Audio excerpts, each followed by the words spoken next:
She rolled her eyes and told me, "My friends think you're just a short phase," and honestly, I don't blame them, right before heading out on her girls' trip.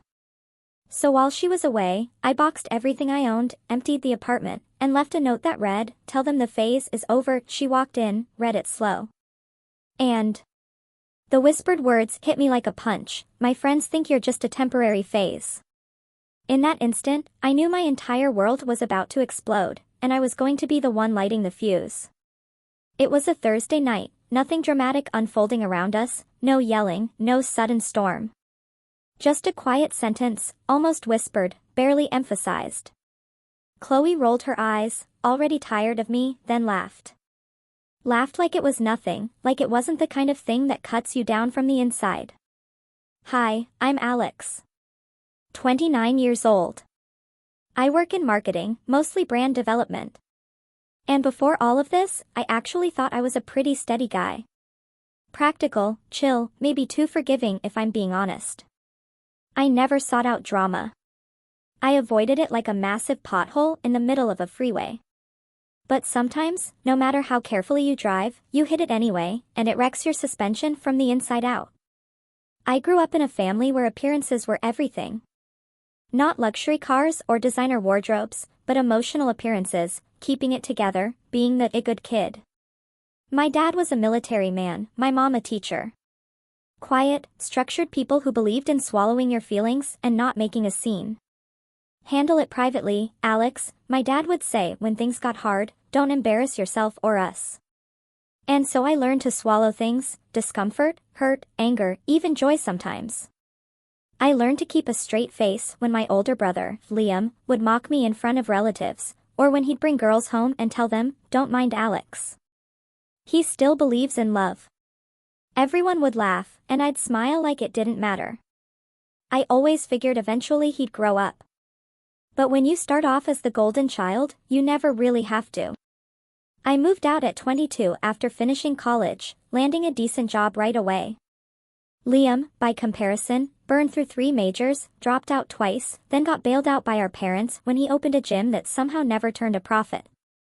They loaned him $40,000. When I asked for a $2,000 loan for a security deposit on my first apartment, they told me I should learn to be more independent. I didn't push back. I just worked harder. That's when I met Chloe. She was 25, sharp as a tack, with this magnetic confidence that made you feel lucky just to be near her. We met through a friend at a gallery opening. Chloe worked in events, freelancing at the time, but already making a name for herself as someone who could turn a sleepy product launch into a viral experience. She was ambitious, funny, and at first, incredibly supportive. I told her about my job, my family, my brother, and she told me I was probably too nice for my own good. I should have paid more attention to how she said it, not as a compliment, but as an observation, like a warning. At first, everything felt like a dream. We moved in together after a year, her idea actually. She said splitting rent would help us both, and honestly, it did.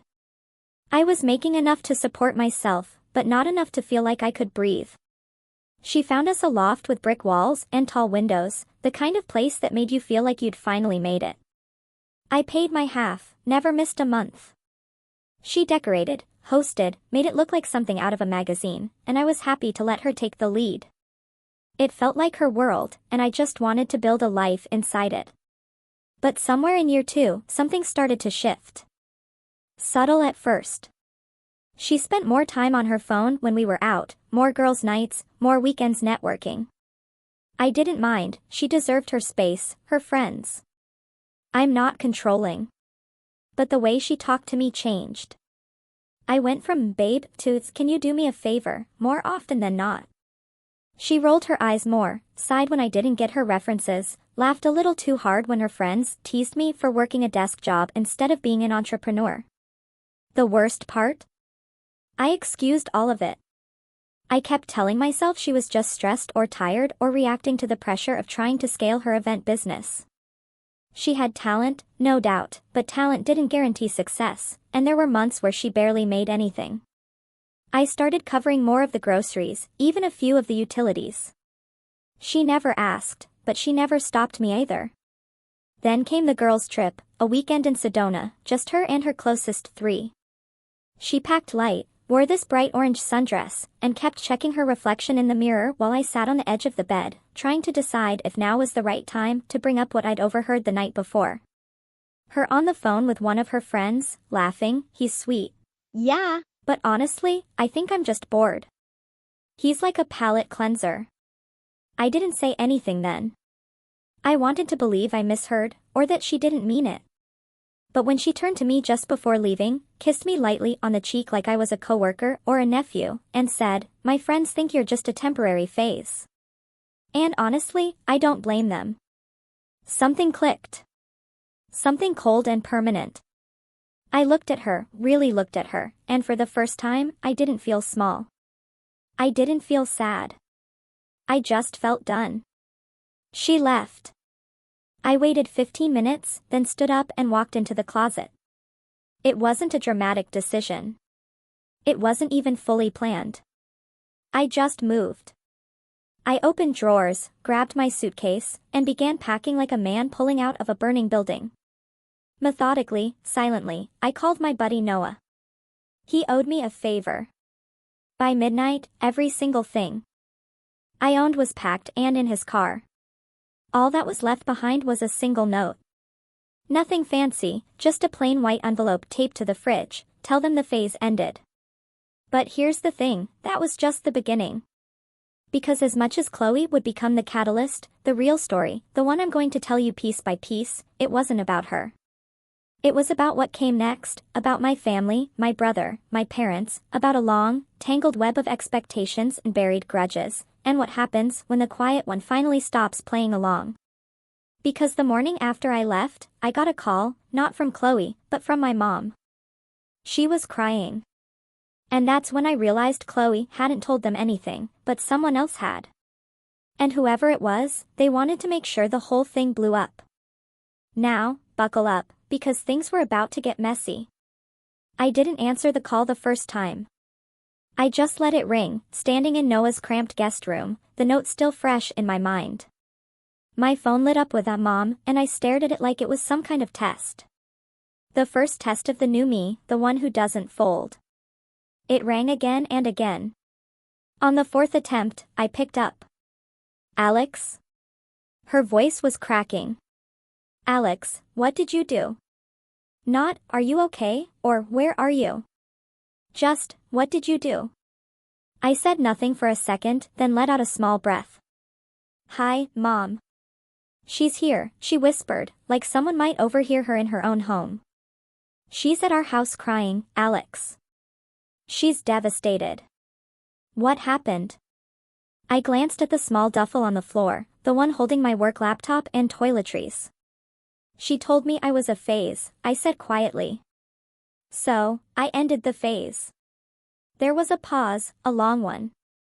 Then, as if I'd said something horrifying, she gasped. "Alex, how could you walk out like that? You didn't even say goodbye." I didn't know whether to laugh or let it crush me. She said I was boring. Temporary. Her friends made bets on when we'd break up, Mom. What exactly was I supposed to say goodbye to? "She's young," she said, almost pleading. "People say things they don't mean. You've always been the calm one, the patient one." And there it was, that old refrain. Be the calm one. Be the one who swallows it. Be the one who fixes things after someone else wrecks them. I ended the call with some excuse about needing rest.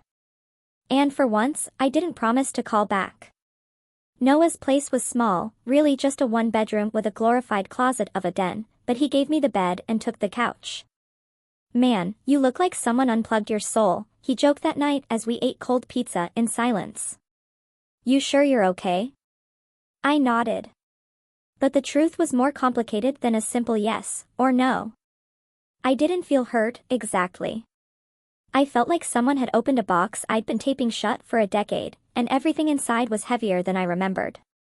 The next few days were a blur of work calls, awkward text messages from mutual friends trying to play neutral, and a few emails from Chloe I didn't open. But what I didn't expect, what hit me out of nowhere, was the voicemail from Liam. Hey, little bro, he said, drawing out the nickname like he always did when he was about to say something smug. Heard the news. Gotta say, didn't think you had it in you. Walking out like that. Cold, but honestly, I respect it. Took you long enough to realize she was out of your league.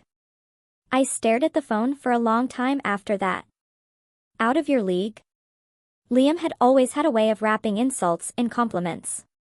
When we were kids, he'd say things like, "You're smart," in a quiet way, which sounded nice until you realized it was code for, "You're not impressive enough to talk about." When I landed my first job out of college, he said, "Good for you, man. You're like a Clydesdale. Reliable, if not fast." The truth was, we were oil and water from the start. He was the golden boy, athletic, loud, charismatic, the kind of guy who walked into a room and made everyone look his way, even if they regretted it later. My parents loved that about him. Teachers didn't.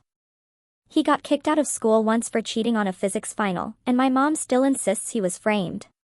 When Chloe and I got together, I remember Liam pulling me aside at Thanksgiving and saying, "She's a rocket, man. You're a Ford Focus. Rockets don't stay grounded." I thought he was being protective. Now I knew better. A week passed. I didn't respond to Chloe's texts. I didn't return my mom's calls. I buried myself in work, trying to keep a grip on the version of myself I was building. Someone who didn't get dragged back into toxic loops. Then came the birthday dinner. It was my mom's idea. "Just family," she said in the voicemail.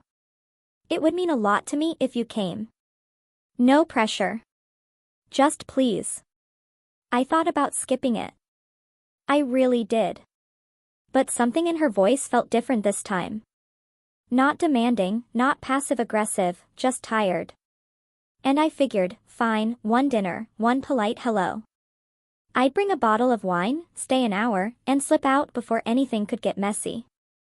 I should have known better. The moment I walked into my parents' house, something felt off. My mom greeted me with a hug that lingered just a second too long. My dad gave me a silent nod, like I was a colleague he hadn't seen in years. And Liam? He smirked from the couch, legs spread wide like he owned the place, sipping whiskey like it was a photo shoot. And then I saw her, Chloe. Sitting at the dining table like nothing had happened. She stood up when she saw me, all soft eyes and trembling lip. "Alex," she said quietly. I didn't know you'd be here." I froze, looked at my mom. "You invited her?" My mom looked like a deer caught in headlights. She reached out. She said she wanted to apologize. "I thought maybe you two could talk." I couldn't breathe. "I left," I said slowly. "I moved out. I wrote a note. This isn't miscommunication. This is over."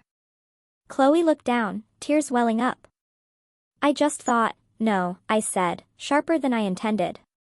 "You thought I'd fold like always." Liam whistled low.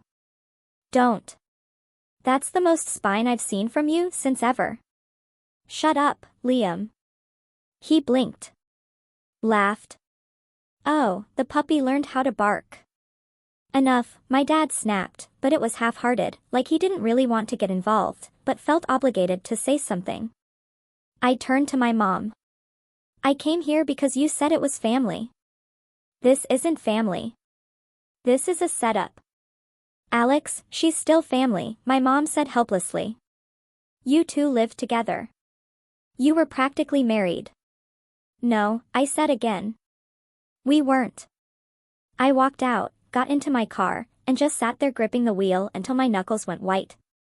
The next day, I got a message from Chloe. Just one line, "You humiliated me. I hope it was worth it." And then another half an hour later, "By the way, your brother's been calling me a lot." I stared at the screen, not even surprised. Of course he had. Of course, he saw a gap and moved in. Chloe wasn't in love with me. Maybe she never was. But she was addicted to attention. And Liam? Liam was a vending machine of validation, always eager to prove he could win. I didn't reply, but that night I started thinking about patterns, about history, about the way Liam had always gotten away with things because I never called him out, about how my parents had let it happen again and again. When we were kids, Liam once borrowed my bike and wrecked it doing tricks down at the park. I was devastated. He got grounded for 1 day. My parents bought him a new one so he wouldn't feel punished for being adventurous. I never got a replacement. In high school, he crashed my car on prom night. Said it was my fault for not hiding the spare key better. I walked to class for 3 months while he charmed his way out of paying for repairs. And now he was circling my ex like a hawk, waiting to pick at whatever scraps he could turn into ego fuel. It was pathetic, but it was also familiar. Too familiar. And I started to wonder not just about him, but about all the times I let people step on me because it was easier than standing up. Because being the good kid was safer than being the one who made waves. But I wasn't that kid anymore. And the moment I realized that, something inside me clicked. Not in a rage kind of way, in a planning kind of way. Because if Liam wanted to play games, fine. I knew exactly how to beat him at his own. But not with yelling, not with threats. No. I was going to dismantle him the way I built everything else in my life. Quietly, strategically, and with a smile on my face. Because here's the part Liam never understood, I wasn't a phase. I was the storm coming after it. And I had just started gathering clouds. If there's one thing I've learned about hitting rock bottom, it's that no one ever warns you about the quietness. You expect tears, shouting, a big dramatic collapse. But for me, it wasn't loud. It was waking up in Noah's apartment on a Wednesday, staring at the ceiling with the kind of stillness that makes your thoughts echo. I wasn't crying. I wasn't even angry anymore. I just felt hollow. I'd been living out of a duffel bag for 2 weeks, rotating 3 button-downs for work and brushing my teeth next to a half-used can of Barbasol in someone else's bathroom. My toothbrush leaned against Noah's in a red Solo cup. My socks were tucked in the bottom drawer of his dresser next to mismatched gym shorts and concert tees. Every time I opened that drawer, it reminded me I didn't belong there. I was just borrowing space, temporarily tolerated. Kind of like how I'd been treated my entire life. Chloe had stopped texting after the last message about Liam. I hadn't responded, and I wasn't going to. I figured whatever petty alliance the two of them had formed was already fading. Neither of them had the patience or humility to keep it going once the novelty wore off. My parents, on the other hand, that was a different kind of silence. I didn't hear from them for 10 days. No calls, no texts, not even a vague, "Hope you're doing okay," which for my mom was worse than a scolding. It was her version of an emotional timeout. She had this way of freezing people out until they came back crawling, and it worked more often than not. But I wasn't crawling anymore. Still, something about the quiet ate at me. So, I drove by the old apartment one night, parked 2 blocks down, and just sat in my car for an hour, watching the light through the window flicker on and off. I wasn't sure what I expected. Maybe Chloe dancing with Liam. Maybe a replacement already moved in. But what I saw instead was her alone, sitting on the couch scrolling her phone with that blank, bored expression she always wore when she was unsupervised. It didn't make me feel vindicated. It just made me feel free. I started walking more after that. Long walks around the city, no destination, just music in my ears and my phone on Do Not Disturb. I'd stop at cafes I'd never been to. I'd sit at the edge of fountains and watch tourists take photos, wondering what it must feel like to just exist without second-guessing every choice. One afternoon, I stumbled into a little bookstore tucked between a nail salon and a locksmith shop. It smelled like cedar and old paper. I hadn't read for pleasure in years, but something pulled me in. The guy behind the counter was wearing an oversized cardigan and sipping tea. And when I asked him what he recommended for someone trying to get out of his own head, he handed me a copy of The Obstacle is the Way and said, "Stoics don't flinch, man. They just keep moving." I read the whole thing in 3 nights. And then I read 5 more books. Self-discipline, boundaries, financial growth, emotional regulation, the kind of stuff I used to roll my eyes at. But now it felt like armor. That's when I started making lists. It sounds ridiculous, I know, but something about putting it all down, everything I'd neglected, everything I'd let slide, it gave me direction. I had 3 columns on my notepad: things I let slide, things I want to build, things I will no longer tolerate. Under things I let slide, I wrote, letting Liam mock me. Taking on Chloe's bills. Avoiding confrontation. Saying yes when I wanted to say no. Pretending to be okay when I wasn't. Under things I want to build, I wrote, my own apartment. A side business. Real friendships. A healthy body. Self-respect. And under things I will no longer tolerate, I didn't even need bullet points. I just wrote, being treated like a backup plan. It was the first time in years I felt like I had a grip on my own life. The next month was all about motion. I stayed late at work, volunteered for new accounts, and even pitched a campaign that landed us a small, edgy client in the tech space. My manager, Sarah, pulled me aside after the meeting and said, "Where has this version of you been hiding?" "Just needed to wake up," I told her. And I meant it. With the extra hours, the bonus came quicker than expected. I put it all toward a new place, a 1-bedroom apartment near the park, smaller than the loft Chloe and I shared, but it was mine. No shared walls, no decorative pillows, no scent diffusers with fake names like Cloud Serenity. I painted one wall navy blue. Got a couch I actually liked.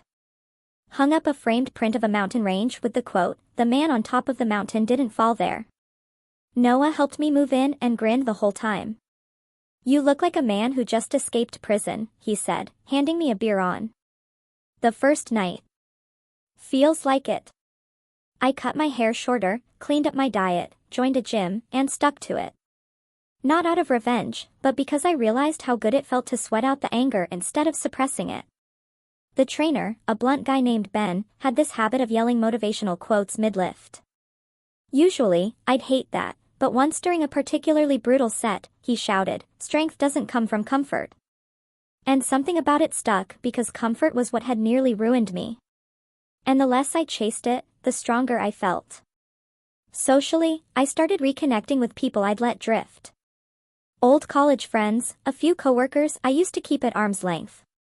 I even reached out to Olivia, an ex from years ago who I'd broken up with during my "I need to focus on work" phase. We met for coffee. She smiled when she saw me and said, "You look taller." I think I just stopped hunching. We talked for hours. No expectations, just mutual curiosity. It felt easy. The kind of easy I never had with Chloe. With her, everything was a performance, a polished brand of affection that dissolved the second the cameras were off. But with Olivia, I laughed without rehearsing, at first. By month 3, I was thriving quietly. No Instagram posts, no grand declarations, just slow, steady progress. But then, just as I was starting to feel truly free, Liam reappeared. Not subtly. He called one afternoon while I was eating lunch at my desk. I let it go to voicemail, but curiosity got the better of me. His message was short, "Yo, we need to talk. It's about Chloe. Call me." I didn't. 3 hours later, he texted, "You might want to know what she's been saying about you." Still didn't answer. That night, Noah sent me a screenshot. Chloe had posted a cryptic Instagram story, a blurry photo of a whiskey glass, candlelight, and what looked like Liam's hand in the corner. Caption, "Some people upgrade, others stay stuck." I stared at the photo for a long time, not because it hurt, but because of how predictable it was. Chloe didn't love Liam. She just needed someone to co-sign her version of the story. And Liam? He'd never miss a chance to step into my shoes and pretend they fit better. But this time, I didn't care. I didn't throw my phone. I didn't text back. Instead, I walked to the gym, crushed a workout, came home, made pasta, and finished a chapter of a book on stoicism before falling asleep by 11. Growth, I realized, wasn't loud. It was quiet, consistent refusal. Refusal to go back. Refusal to explain myself to people committed to misunderstanding me. Refusal to make myself smaller just to keep the peace. And yet, something told me this wasn't over. Because people like Liam, they can't stand it when you walk away without flinching. They need you to react, to fight, to break. And when you don't, they dig deeper, harder. And sure enough, a week later, I got an email at work. Subject line, just thought you should know. No sender name, no body, just an attachment. I hesitated, opened it, and what I saw made my blood go cold. It was a photo, a screenshot actually, of an invoice. An invoice billed to Alex Bennett, my full name, for an event planning consultation. The vendor, Chloe Evans Events. Date, 1 week after I moved out. Amount, $1,750. My name, my old address, my old credit card. Used without my permission. My first reaction wasn't rage. It was betrayal. Deep tired betrayal, because I'd seen this before. Liam stealing my keys. Chloe maxing out my kindness. My parents turning a blind eye. And I realized this wasn't just about an ex or a bad breakup or some jealousy between brothers. This was about a pattern, a long, toxic pattern that I had finally decided to break. And now they were testing me, seeing if I'd snap, if I'd crawl back, if I'd play the role of the quiet one, the patient one, the apologizer. But they forgot one thing, that version of me, he was gone. And what came next wasn't going to be quiet. It was going to be surgical because I'd been the storm. But now I was the reckoning. I didn't respond to the invoice right away. Instead, I stared at it for a long time, memorized the details, the date, the formatting, the fact that Chloe had used my name and card number without so much as a heads up. But what hit me hardest was how casual it all felt. Like she didn't think I'd notice, or worse, like she knew I'd notice and didn't think I'd do anything about it. That was the moment I knew this wasn't about getting even. It was about getting free. Not just from her, from all of them. I didn't just want revenge anymore. I wanted a reset, a clean break. And if that meant burning some bridges, so be it. But I wasn't going to strike until I was absolutely ready. So, I started documenting every text, every receipt. Every shared utility bill I'd covered in our old apartment. I called the credit card company, froze the card, and ordered a full transaction history. I flagged the Chloe charge as fraudulent. And when the rep asked if I wanted to press charges, I said, not yet. Because I had something bigger in mind.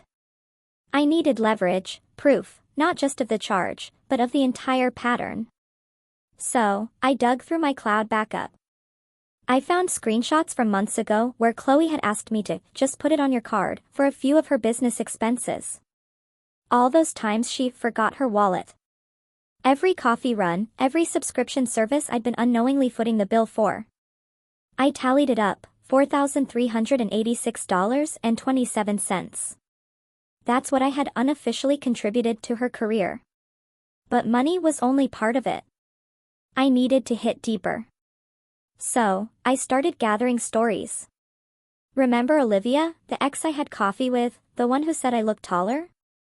I reached out again, not to spark anything romantic, but to ask her something very specific.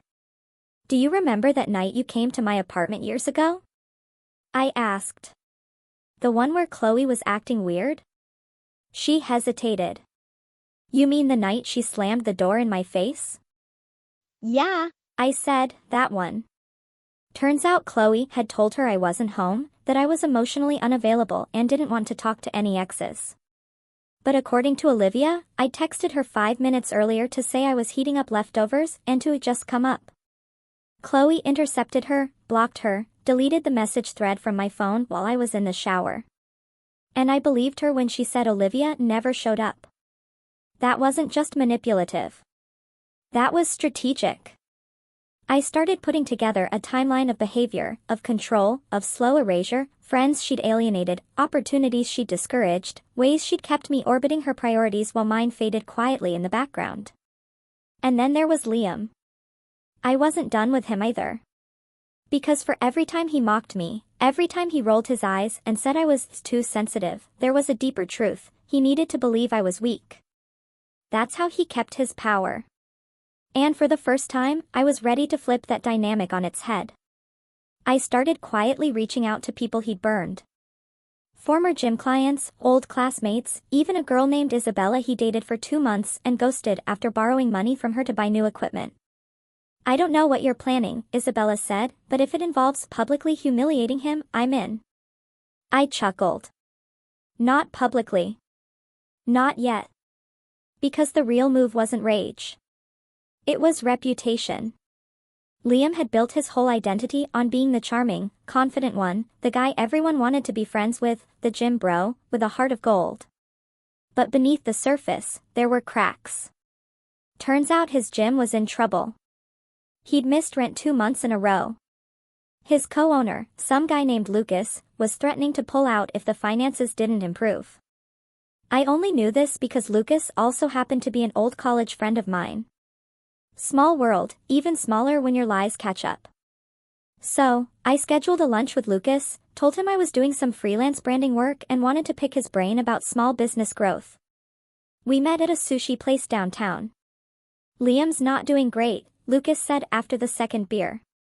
"He's been distracted. Honestly, I think he's trying to impress some girl." I raised an eyebrow. "Chloe?" Lucas blinked. "Wait, you know her?" "Used to," I said, and left it at that. He leaned in. He asked if he could use part of the operating budget to rent a villa in Aspen for networking. I nearly choked on my miso. Lucas continued. I told him no flat out. Then he went quiet for a week. I filed that away along with the fact that their lease was up in 3 months. And if Lucas bailed, Liam would be stuck holding the bag. The pieces were lining up. Back at work, I asked Sarah, my manager, if I could take a few days off the following month. I told her I was working on something personal. She nodded. "You've earned it." I smiled. "It's going to be productive. Trust me." What I didn't tell her was that I was laying the groundwork for something more than a vacation. I was planning liberation. So, I got to work. Step 1 was clearing every lingering connection I still had with Chloe. Bank accounts, shared logins, social ties. I pulled my name off the old utility bills, changed my email passwords, and even deactivated the Spotify account she still used. Petty, maybe, but necessary. Step 2 was leveraging what I'd learned about the invoice. I called Chloe. First time we'd spoken in months. She sounded surprised. "Alex, just a quick call," I said. "Wanted to let you know I saw the charge." She hesitated.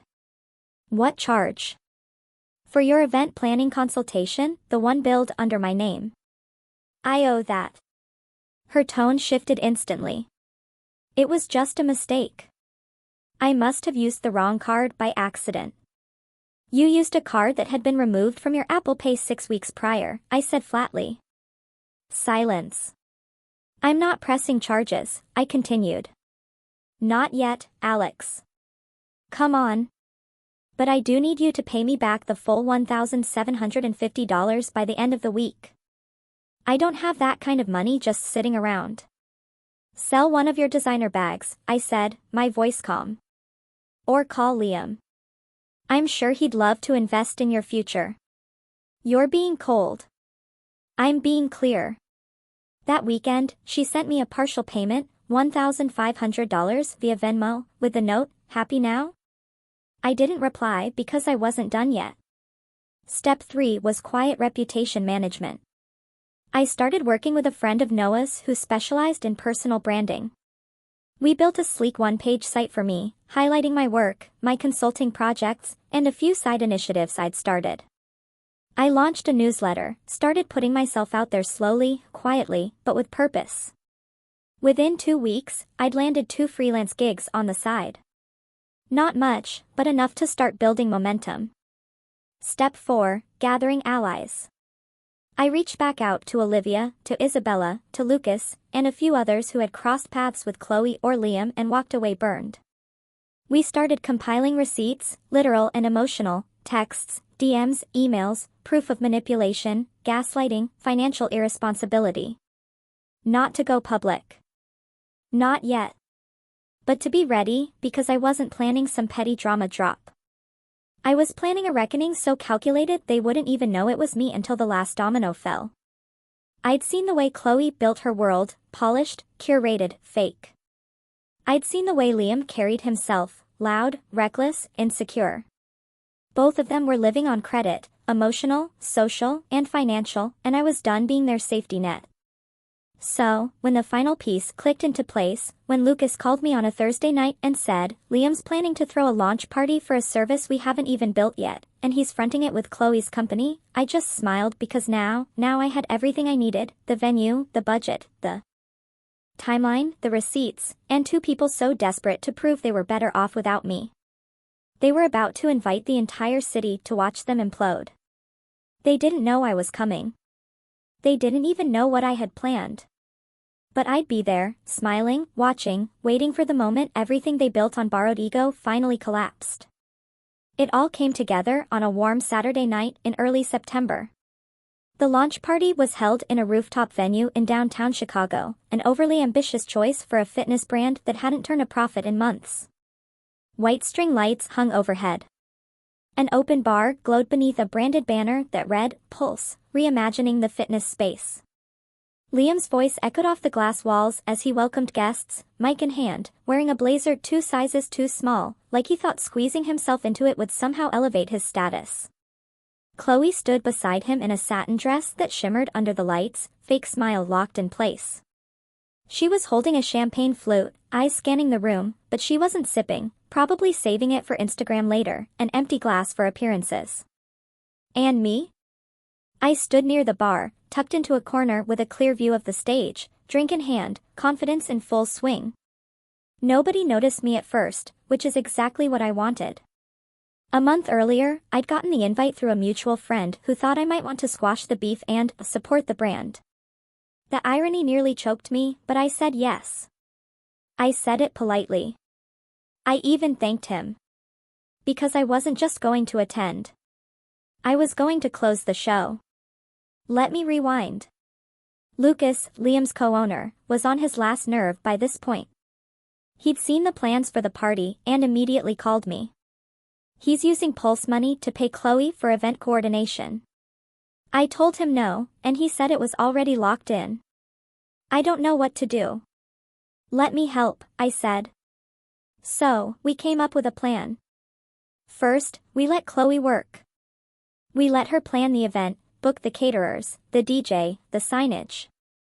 She spent weeks posting about it on her socials, hyping up her involvement with one of the fastest-growing fitness brands in the city.